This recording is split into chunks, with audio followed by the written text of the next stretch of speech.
7. El sacrificio o el tratamiento del cuerpo viejo. Antes de que el espíritu y el alma puedan regresar al cuerpo, este último, según el texto de Comario, debe sufrir una transformación. En primer lugar, parece hacer alusión a una disolución o a un sacrificio del cuerpo viejo.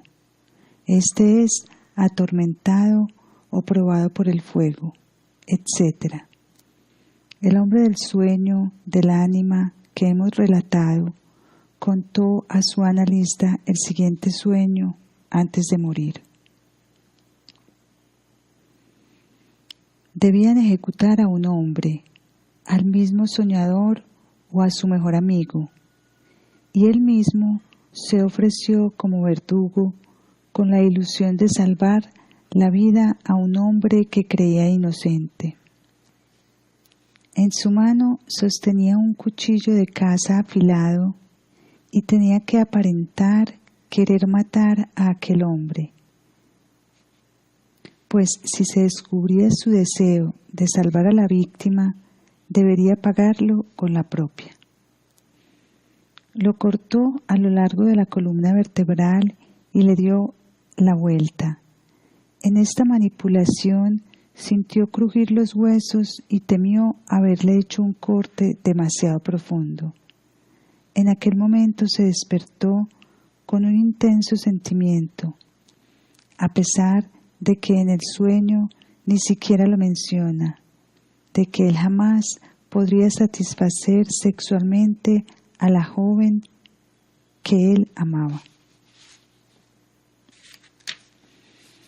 Según interpreta Bárbara Hannan, basándose en las asociaciones del soñador, el amigo a ejecutar simboliza una parte de él mismo que permaneció demasiado joven, aquella que siempre exigía aventuras sexuales con mujeres. El cuchillo que aparece en el sueño es el que él solía utilizar para dar el golpe de gracia a los animales cuando iba de caza. Obviamente también debía dar el golpe de gracia a esta parte interior de sí mismo, demasiado joven, y no intentar protegerla secretamente. Además, tal como interpreta Bárbara Hannan, la víctima también significa la voluntad obstinada del yo, del soñador, de hacer caso a su deseo, a sus propios apetitos y a no someterse a la voluntad de Dios. El mensaje del sí mismo interior. La parte demasiado joven, con deseos sexuales, puede ser también interpretada como la identificación típica de la persona joven con el cuerpo y sus impulsos. En cierto sentido, la víctima también sería el sacrificio del cuerpo, pero sacrificar significa dejar algo en favor de una instancia superior, generalmente de un dios o dioses. Después de todo, se trata del abandono de la adhesión al yo. Un herido de guerra grave pasó una larga temporada en coma y finalmente se salvó. Posteriormente contó lo siguiente. En aquel momento, mientras escuchaba decir a una enfermera que no me quedaban más de 2 horas de vida, tuve de repente una sensación de miedo. Conocí la fuerte y atormentante lucha interior, la última lucha del alma antes del sacrificio. Esto lo viví en un estado de conciencia completamente lúcido. Siempre guardaré el recuerdo de este instante. Ruego a Dios que nunca desaparezca de mi memoria. Si se debe dejar la vida valientemente, también se debe vivir valientemente. Un sacrificio del cuerpo en sentido de su deificación aparece también en el ritual de momificación egipcio. En el Museo del Cairo y en el Louvre se encontraron 2 versiones de una antigua escritura. Por desgracia, deteriorada y en parte ya casi ilegible, sobre cómo seccionar y embalsamar al muerto. Cada una de las partes del cuerpo es tratada con aceites especiales y extractos de planta. Estos aceites y sustancias vegetales son emanaciones concretas de los dioses. Por ejemplo, se dice: posteriormente, unta su cabeza con buenos aceites de mirra. Oración: oh Osiris, el aceite de mirra en ti, que proviene de Punt, para embellecer tu olor por medio de los olores de los dioses. La emanación de ti, que proviene de Re, para embellecer tu alma, asciende sobre tu cuerpo al país de los dioses. Horus en ti, que proviene del aceite de mirra de Osiris. A continuación, se unta el cuerpo que produce la unificación con el dios Osiris. Posteriormente, se colocan las entrañas en 4 vasijas cánopes. Así penetran los ungüentos de la momia, de este dios, en los miembros de Dios. Luego se impregna la espina dorsal con aceite. Oración posterior a los ungüentos. Oh Osiris, coge este aceite, coge para ti este líquido vital, coge para ti esta grasa de los dioses, la emanación que provino de Re, la secreción que provino de Shu, Shu, el dios del aire, el sudor que provino de Heb, el dios de la tierra. Los miembros de Dios que vinieron de Osiris, etc. A ti, Osiris, viene el oro y la plata, el lapislázuli y la malaquita. A ti viene la loza, para glorificar tu cara y la cornalina, para fortalecer tu andadura. A ti, Osiris, viene el vestido que provino del ojo de Horus, la bella emanación del Sobk. A ti viene el traje del templo de Sobk, al dios cocodrilo Sucos, el señor de la casa de la vida. Dirige tu camino de Nun, aguas primitivas, y adorna con su belleza tus miembros, de tal manera que eres como Re, cuando asciende y cuando desciende, y no terminas en eternidad. Posteriormente se coloca la momia sobre la espalda y se doran las uñas. Asimismo, se cubren los dedos con vendas de lino que están asignadas a determinados dioses. Acto seguido, se realiza lo mismo con todo el cuerpo. Luego se unta la cabeza nuevamente. Tu cabeza viene hacia ti para que no esté lejos de ti. Entra en ti y no se separa de ti en eternidad. Las manos se configuran de tal manera que pueden coger o atrapar a todos los dioses. Las piernas de tal manera que pueden volver a caminar. Los vestidos de los dioses se ponen en tus brazos y los grandes trajes de las diosas en tus miembros, de tal manera que tus brazos son fuertes y tus piernas poderosas. El texto finaliza: hacia ti, Osiris, se dirige el incienso que proviene de Horus, la mirra que proviene de Re, el natrón que proviene de Necpet, las plantas de Anjemi que venían de Osiris, la resina que proviene del dios violento, la goma que proviene del bienaventurado Huenofre. Igual Osiris se pone a tus pies y testifican: tú vas por una tierra de plata y sobre un suelo de oro.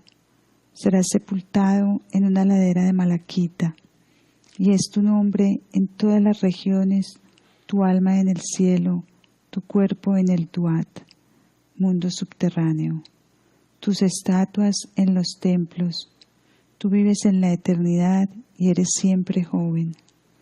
Oh Osiris, tus nombres perdurarán y serán maravillosos en el templo de Amón, del rey de los dioses de la sagrada imagen, del jefe de todos los dioses en la eternidad. Este texto describe cómo se transforma la momia desde el punto de vista egipcio en un glorificado. Es el proceso alquímico de la deificación. El cuerpo del difunto se transforma en una multiplicidad de dioses, pero en la imagen del dios Sol está la unidad de todos los dioses. Traducido al lenguaje psicológico, podríamos decir que el cuerpo del difunto se transforma en la imagen de lo inconsciente colectivo y su unidad se transforma en el sí mismo.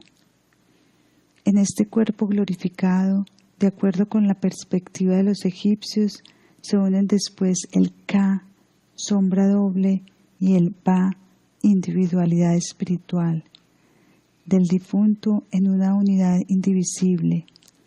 La resurrección es así, la unión del sí mismo individual con el sí mismo colectivo, pero incluyendo simultáneamente el cuerpo transformado. Otro ejemplo del motivo arquetípico del tratamiento del cuerpo se encuentra en el siguiente sueño, extraído de la serie publicada por Edinger.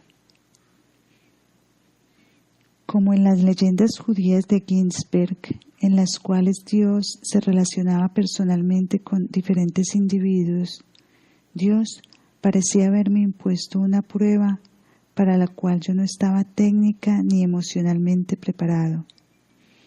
Primero, debía buscar y encontrar a un hombre que me esperaba y con quien debía cumplir exactamente las instrucciones dadas. El resultado final debía ser un símbolo abstracto que no podíamos entender, con significados religiosos sagrados o tabúes. La tarea consistía en cortarle las manos al hombre por las muñecas y unirlas de tal manera que formaran una figura hexagonal. Después se debían quitar 2 cuadrados, uno por cada mano, de tal manera que surgiesen unas ventanas. Estos cuadrados eran símbolos de gran valor. Necesitaba mucho tiempo, el proceso era extremadamente delicado y difícil. El hombre lo soportó todo estoicamente, era su destino y el mío, y el resultado final era, según creíamos, lo pedido. Cuando observamos el símbolo resultante, tenía alrededor una aura misteriosa impenetrable. Ambos estábamos agotados por el martirio. Tal como explica Edward Edinger, haciendo hincapié en el tema alquímico del desmembramiento, las manos representan el instrumento de nuestra voluntad y nuestro proceder consciente. Quitarlas significa un desprendimiento del yo, según Jung, un fracaso del yo. La figura que surge posteriormente, un hexágono, es una imagen del sí mismo, quizá también una máscara primitiva que representa el semblante de Dios. 6 significa generalmente, desde el punto de vista simbólico de los números, una unión de los contrarios. Para nosotros es importante aquí el sacrificio del cuerpo físico del hombre como portador de la voluntad del yo, a través del cual él o sus manos, es decir, su actividad, se convierten en portadores del sí mismo. La analogía con el proceso de momificación en Egipto queda claramente manifiesta.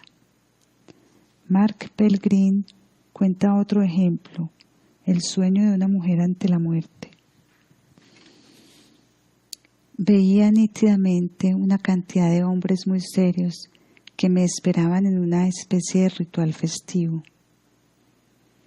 Habían puesto una camilla sobre una baranda con vista al patio, algo muy importante y digno que tenía vista al patio. Estaban vestidos con colores luminosos, algo así como los trajes de seda de los jockeys. Todos esperaban hacerme cumplir un trabajo.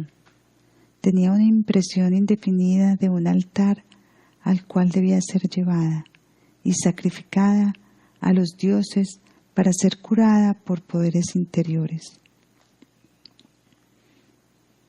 Este sueño parece aludir de nuevo a una deificación del cuerpo como la que aparece en el ritual egipcio, a una transformación del cuerpo, una curación del mismo que lo sublima desde el interior y al mismo tiempo conecta sus partes con los arquetipos. A veces el cuerpo muerto es representado por el símbolo de un animal, tal como vimos en el sueño del caballo en descomposición. El sueño de muerte que un hombre envió por carta a Jung dice lo siguiente: un caballo mágico había muerto en batalla. El soñador debía llevar consigo sus entrañas durante muchos años, hasta que el caballo volviese nuevamente a vivir, se comiese sus intestinos y el soñador pudiese volver a montarlo. Jung le contestó: el sueño del caballo representa la unión con el alma animal extrañada durante mucho tiempo. Debido a ello, se produce un estado interior singular, un pensamiento inconsciente que le permite percibir el desarrollo natural del espíritu en su propio medio. Usted puede entender el sueño como una consecuencia natural de pensamientos inconscientes o como la anticipación de una vida postmortal. Con otras palabras, esto significa que en realidad en el caballo, igual alma animal en el cuerpo, está latente la vida de imágenes e ideas arquetípicas espirituales, y que por el sacrificio y por cargar con la víctima se llega a vivenciar este aspecto espiritual latente del alma corporal, es decir, de lo inconsciente colectivo, una vida espiritual que parece continuar existiendo más allá de la muerte. La idea de asignar a ciertos dioses cada una de las partes del cuerpo se encuentra muy desarrollada en el lejano oriente. Desde la perspectiva taoísta china, por ejemplo, el hombre es un microcosmos, como en la astrología occidental, cuyas subdivisiones corresponden exactamente a los niveles del cielo y a sus constelaciones estelares. En todo circula la sutil energía vital psicofísica. Cada órgano sí, cada parte pequeñísima del cuerpo posee su divinidad, que también se describe como el funcionario o la función superior de esta parte. Si esta divinidad abandona el órgano, se va, deja de funcionar y se descompone. Por ello, deben cuidarse las divinidades del cuerpo con meditación, dieta, etc. Se las debe unir con el cuerpo para alcanzar una larga vida e incluso la inmortalidad. Los órganos son también el asiento de las así denominadas sensaciones celestes, de las sensaciones determinadas por el cielo, como el bienestar y el disgusto, la tristeza y la alegría. De igual modo, como entre nosotros ciertos sentimientos se consideran influidos por las constelaciones planetarias, en esta jerarquía espiritual, el corazón es el monarca del cual nace el espíritu y la claridad. El pulmón, el asiento del funcionario del orden y la distribución. El hígado, de la estrategia y la planificación. La bilis, de las decisiones y los juicios, etc. El intestino grueso, de la enseñanza de los buenos caminos, cambios y transformaciones. El intestino delgado, de la prosperidad, los riñones de la energía, etc. Estas residencias oficiales son lo mismo que las constelaciones en el macrocosmos. En cada órgano viven también determinados animales simbólicos, un tigre blanco en el pulmón, una tortuga y una serpiente en la vesícula biliar, un dragón en el hígado, un fénix en el vaso, un pájaro colorado en el corazón y un venado blanco de 2 cabezas blanco en el hígado. Todos estos seres pueden percibirse directamente con una visión interior, dado que las divinidades macrocósmicas van frecuentemente de aquí para allá y por ello son difíciles de encontrar. Es más fácil tomar contacto por medio de la meditación con la divinidad del cuerpo que están constantemente en nosotros y que son misteriosamente idénticas a las cósmicas, y a través de ellas encontrar finalmente el sentido universal de la medicina tibetana y el tantrismo indio también conocen representaciones similares. Todo el sistema del Tantra Yoga hindú se basa en la idea de que el cuerpo es un reflejo del cosmos, en una unidad de espíritu material. El adepto al Tantra entiende que él mismo es el universo divino.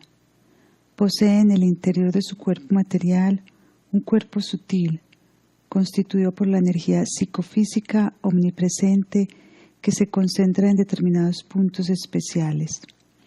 En la puja, acto de veneración en toda ceremonia, así como en el ritual tántrico, el oficiante se venera a sí mismo, adornándose partes especiales del cuerpo con guirnaldas de flores, ungüentos, perfumes.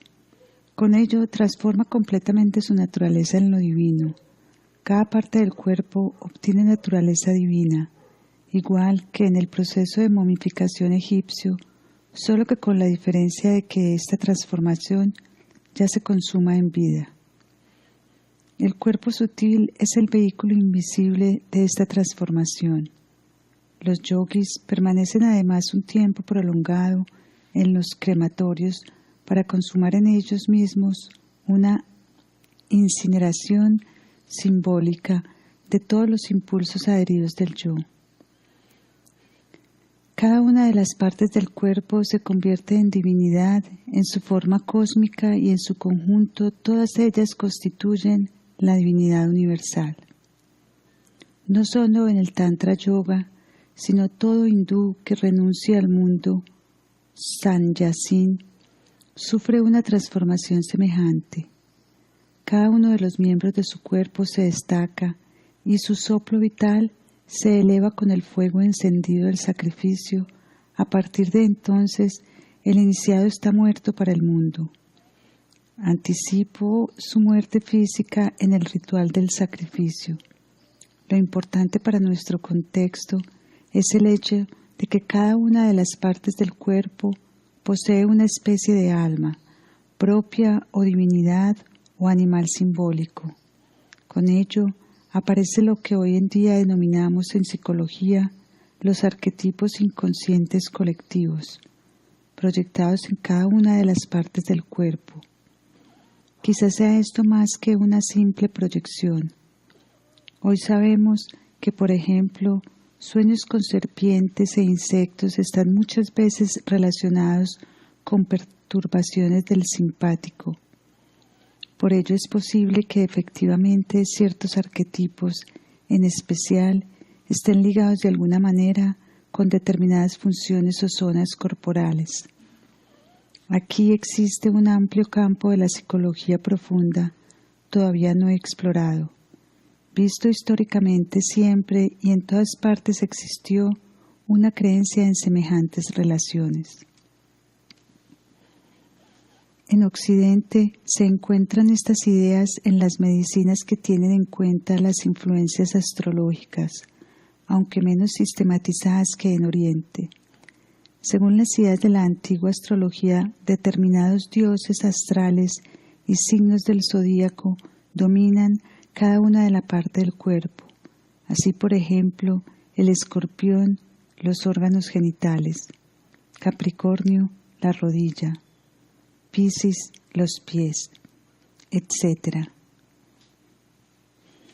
Estas ideas se conservaron sin grandes modificaciones durante toda la Edad Media.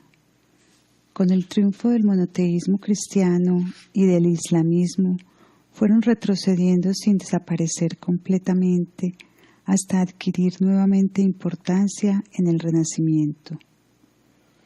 Paracelso fue un representante de estas ideas. De acuerdo con la tradición, para él, el hombre es un microcosmos con un cielo en cierto modo endosomático, que denomina firmamento, astro o sidus. Esto es una parte o contenido del cuerpo visible y la funde de toda iluminación natural del lumen naturale. Saturno influye el brazo y su terapia, Júpiter el hígado, el Sol el corazón y la imaginación, Venus los riñones, Marte la bilis y la energía individual, la Luna el cerebro, etc. También las enfermedades corresponden a constelaciones astrales semejantes. El estómago, además, se halla especialmente influido por Arcasius, un espíritu que inspira la creación. El cuerpo astral crea en el cuerpo el Adec como un todo, es decir, el gran hombre cósmico que habita en cada individuo. Paracelso hace referencia significativa al proceso de momificación de los egipcios, quienes utilizan, como él dice, un agens, bálsamo, que convierte en incorruptible el cuerpo mortal, y un cheril, que le procura una larga vida. Con estos medios se restablece y renueva el hombre interior espiritual. La imago Dei en el hombre y esta parte del ser humano sería imperecedera, perduraría sobre la muerte. Tal como destaca Jung, la alquimia rescata una esfera natural del ser humano que era rechazada y apartada en el cristianismo. En los testimonios de los moribundos encontré dos casos, en los cuales se alude a algo que podría tener que ver con tales ideas alquímico-astrológicas. El primero proviene de un médico y parapsicólogo conocido, Sir Auckland Guede, quien nos cuenta lo siguiente. El sábado 9 de noviembre, un minuto antes de medianoche, comencé a sentirme muy enfermo y finalmente a las 2 sufrí una gastroenteritis aguda, infección del estómago y los intestinos. Hasta las 8 de la mañana tuve todos los síntomas de una intoxicación aguda. Apenas podía contar el pulso y la respiración. Quería pedir ayuda, pero me di cuenta de que no podía y abandoné el intento serenamente. Tenía claro que estaba muy enfermo y en un segundo consideré mi situación económica. En todo momento me pareció que mi estado de conciencia no estaba perturbado, pero de repente noté que mi conciencia se separaba de otra conciencia que también se encontraba en mi interior. Para poder describirlo mejor, la llamaré conciencia A y B. A continuación, mi yo estaba adherido a la conciencia A. Notaba que la personalidad B pertenecía a mi cuerpo. A medida que mi estado físico empeoraba y mi corazón apenas latía ya, me di cuenta de que la conciencia B, que correspondía al cuerpo, comenzaba a mostrar signos de una compleja composición, es decir, que estaba formada por sensaciones corporales de la cabeza, del corazón y de los intestinos. Estos componentes se independizaban y la conciencia B comenzaba a deshacerse, mientras que la conciencia A, que era yo mismo, parecía encontrarse completamente fuera de mi cuerpo, al cual podía ver. Poco a poco me di cuenta de que no solo podía ver mi cuerpo y la cama en la cual estaba, sino todo en la casa, y en el jardín. Luego noté que no solo podía ver las cosas de casa, sino también de Londres y Escocia, hacia donde dirigía siempre mi atención. De una fuente desconocida que yo denominaba mi mentor, provenían las enseñanzas de que era totalmente libre en una dimensión temporal del espacio, en la cual el ahora era un cierto modo el equivalente del aquí en el espacio normal de 3 dimensiones de la vida cotidiana. Después veía cómo llamaban al médico y éste ponía en mi cuerpo sin vida una inyección de alcanfor y me venía a buscar. Volví a mi cuerpo con disgusto. Una mujer que fue salvada de un coma diabético relata lo siguiente: yo veía que se me llevaban en puros trocitos. Todos los trozos tenían diferentes colores. Todos estaban separados del centro de mi cuerpo. Allí estaba el hígado, aquí el corazón y el pulmón. Formaban una combinación de colores intensa y bella. Y yo veía cómo era llevada al reino de la luz. Cuando tuvo que volver, todos sus órganos se juntaron nuevamente. Mientras que Goethe no sigue la descomposición de la conciencia corporal B, esta mujer está interesada en sus órganos en descomposición. En especial, observa sus colores, la combinación bonita de colores, que por lo general no se explica en relación con el cuerpo, sino con la experiencia del más allá. Si intentamos ver estas experiencias modernas a la luz del ritual fúnebre de los egipcios, obtenemos la siguiente hipótesis. En Egipto, durante la momificación, cada uno de los órganos se asigna a dioses específicos, es decir, a diferentes arquetipos psicológicos de lo inconsciente colectivo. Estos últimos parecen en cierto modo proyectados al cuerpo o bien encarnados en él. La conciencia corporal, conciencia B de Goethe, parece disolverse cuando la muerte está cerca, tal como se disuelve el muerto en el ritual de la momificación en las aguas del Nun. Pero en el ritual funerario se realiza después otro paso. El cuerpo deificado se unifica en una nueva unidad con el dios Sol Re y otros fragmentos del alma de nuevo reunidos.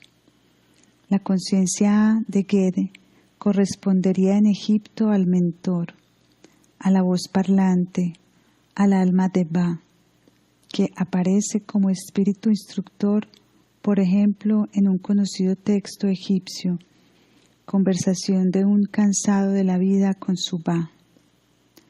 Por ello creo que Hampe no tiene necesariamente razón cuando supone que la conciencia B se disuelve definitivamente. Podría tratarse de una disolución pasajera con objeto de una transformación. En cierto modo, parece depender sin embargo de un esfuerzo humano, de un opus. Hamp nos informa de otra experiencia de muerte que me plantean algunos enigmas. Este le informa de un paciente de la Clínica de Enfermedades Infecciosas Östersund de Suecia.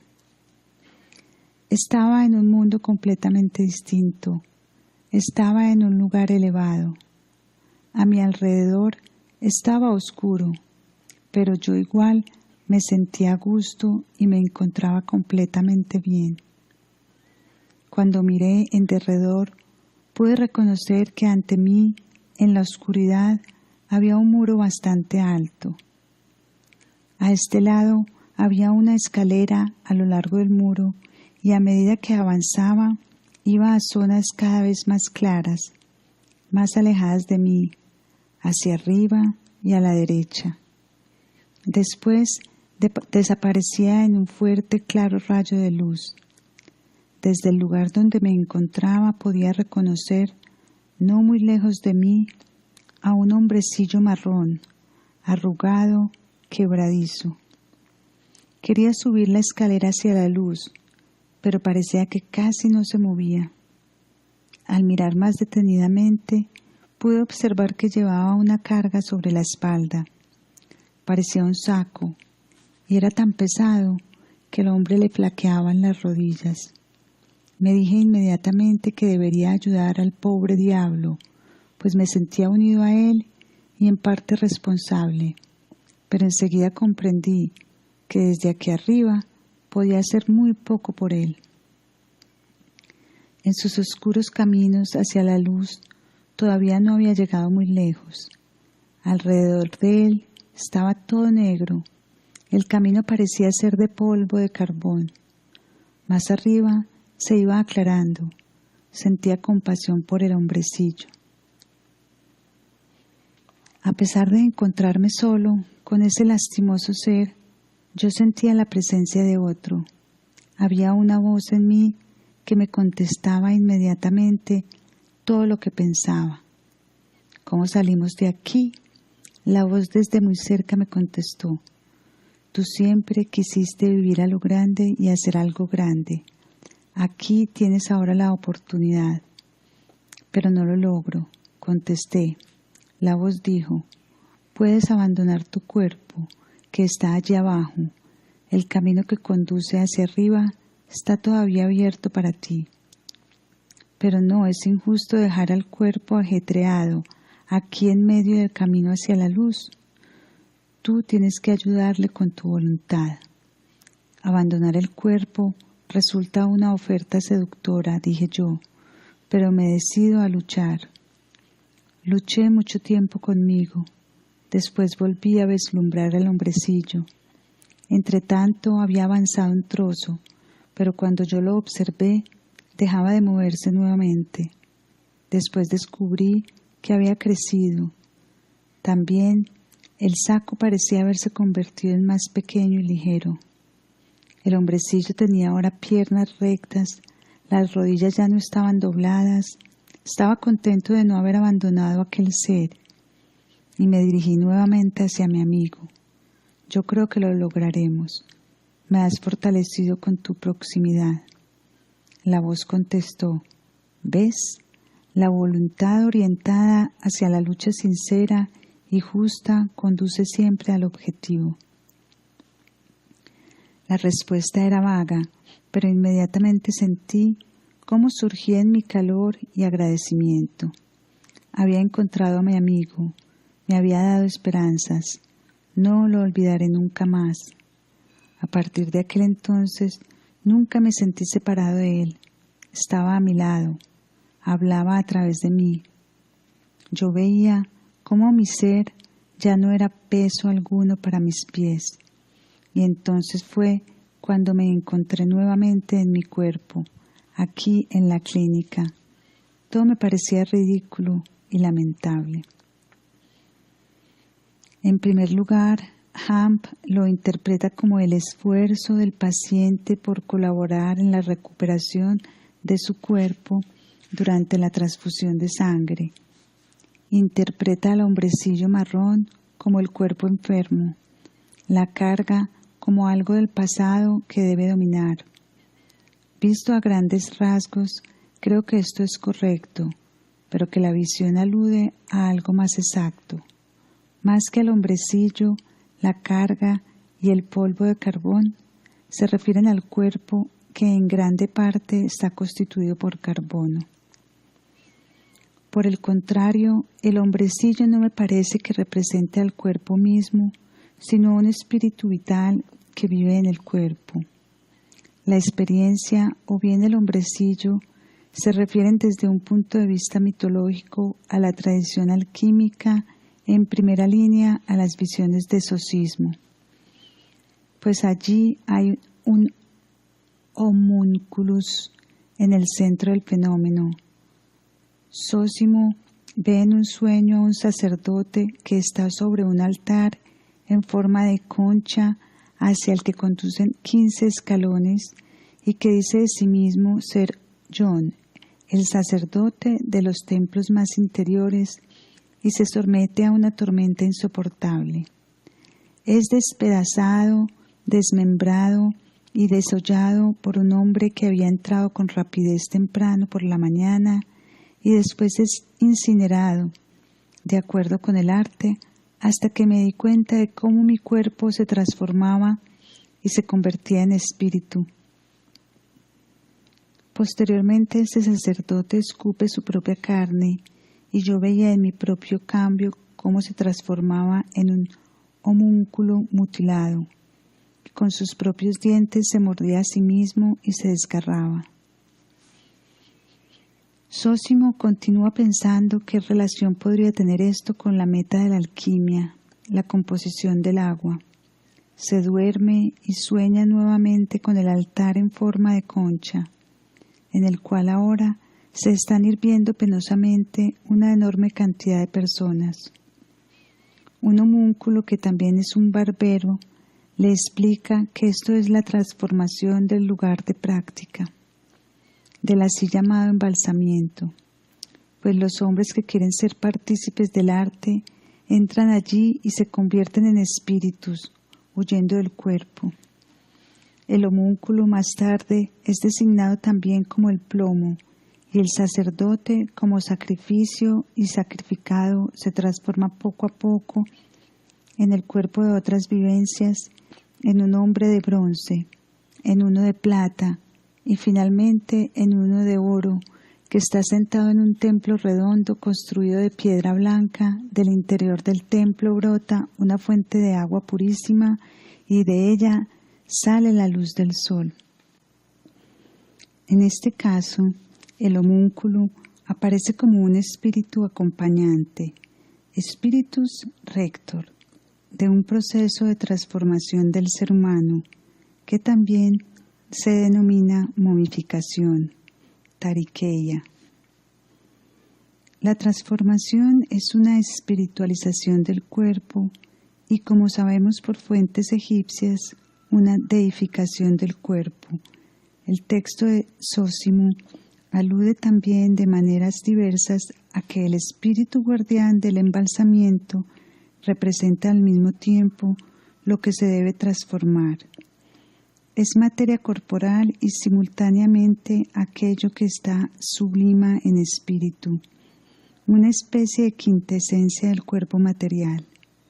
La creación o liberación de una quintesencia de la vida corporal continuó siendo la meta fundamental de los alquimistas a través de los siglos. Mucho más tarde Paracelso lo confirma. Este es el espíritu de la verdad que el mundo no puede entender sin inspiración del Espíritu Santo o sin enseñanza de aquellos que lo conocen.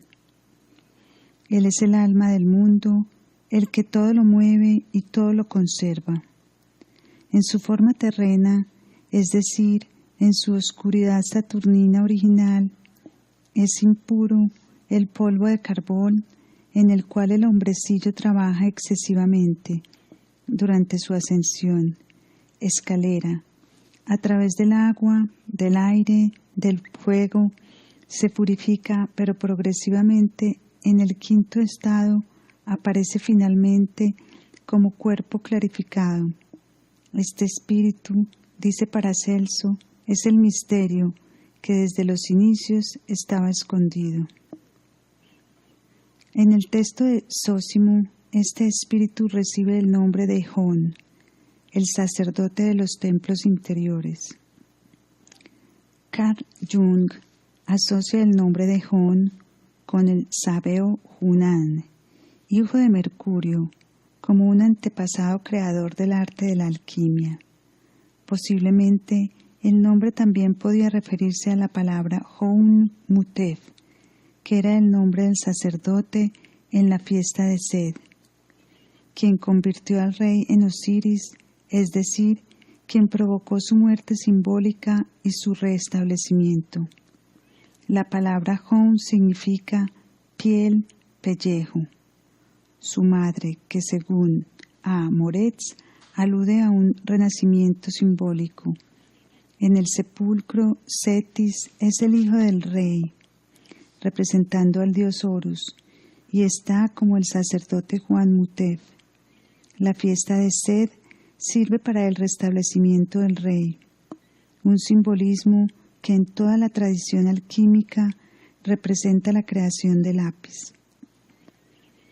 A la luz de una visión histórica tan amplificada, el hombrecillo, el pobre diablo, de la visión de aquel paciente sueco citado por Hampe, sería el spiritus rector de un proceso de espiritualización o una sublimación del cuerpo con el objetivo de crear el lapis philosophorum, es decir, mucho más que una mera curación física.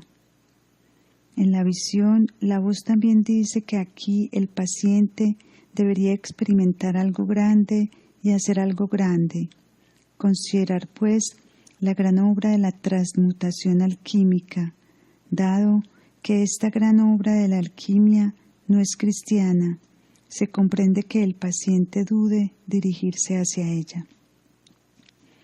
En la visión, la voz del amigo deja abierta al paciente la posibilidad de ir a la luz y a la muerte, o de participar en el esfuerzo del hombrecillo, pero lo alaba cuando éste se decide por esta última opción.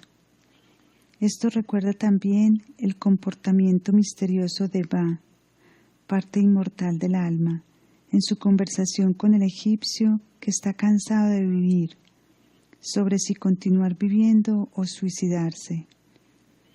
Después de que Ba criticó con varias metáforas la postura afectiva, impaciente y desesperada del hombre cansado de vivir, no termina con el consejo de que no debería suicidarse, sino que dice: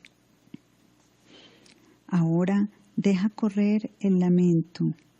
Tú, el tú que me pertenece, mi hermano, deseas pesar en el brasero o deseas amoldarte a la vida. Tal como dirás ahora, desea que me quede aquí si has rechazado Occidente, o desea también llegar a Occidente y que tu cuerpo anhele la tierra, y que yo me baje una vez estés muerto. En todo caso tendremos la misma patria. Tal como explica Helmut Jacobson, esta patria que busca el que está cansado de vivir es la unificación con el Ba, la integridad humana. Con ello la pregunta del suicidio al hombre cansado de vivir se ha vuelto sin sentido, y en su lugar surge en realidad lo esencial, hacia lo cual el Ba ha conducido al hombre de forma lenta, cuidadosa y con un objetivo seguro. La nueva unidad lograda con el Ba por medio del conocimiento personal, el restablecimiento de la unidad humana perturbada que ahora se vive conscientemente como fruto de una transformación. El paciente con la visión de hombrecillo que menciona Hamp afirma de forma similar en su informe: había encontrado a mi amigo, me había dado esperanzas, nunca lo olvidaré. A partir de ahora ya no me siento separada de él. Estaba a mi lado, su hablar surgía de mí mismo.